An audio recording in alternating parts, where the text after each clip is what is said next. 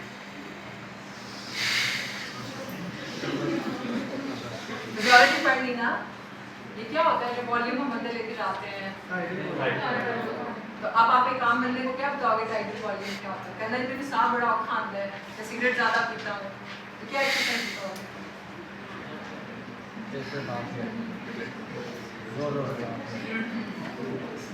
उसमें मैं नहीं छीननी है, उसमें 10 में फेफड़े की ताकत। These are the questions you have to face, और वो आपको ना पढ़ कर देंगे, क्या जवाब देंगे। Okay, fine, I give you that exercise. ये लास्ट अगर कोई क्वेश्चन है पहले कर लें, इस एक्सरसाइज के बाद हम क्लोज कर दें session. Any question regarding internship and volunteer work and attachments? किसी भी जीपी के साथ शाम को 2 घंटे की आप अटैचमेंट्स ले सकते हैं। GP practice is best practice to learn. Clear? Okay, आपने इनहेल करना है through your nostrils and count 4, ठीक। उसके बाद आपने होल्ड करना है अपना सांस, ये रिलैक्सिंग एक्सरसाइज है, ब्रीदिंग। अगर आप कभी भी स्ट्रेस में हो, आपको कोई भी चीज़ बहुत तंग कर रही है, सहेली ने कुछ ताना दे दिया है, सीनियर ने गंदी बात कर दी है, तुम क्या यहाँ उठ के आए हुए हो, तो उसको तो स्माइल करना है, उसके बाद खुद को रिलैक्स कैसे करना है, ये उसकी एक्सरसाइज है।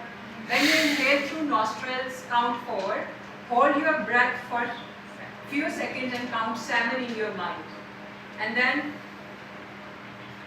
breathe out करना है while counting 8. Let's do it once. और बाद में आप सबको this is the relaxing exercise. Raqib आप भी कर सकते हैं। चलिए। Hold for 7.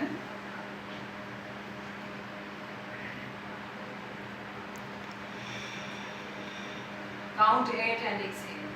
Usually की आवाज़ आनी चाहिए, हम यहाँ नहीं कर रहे क्योंकि बंद रूम में एक दूसरे को हम कंटेमिनेट ना करें।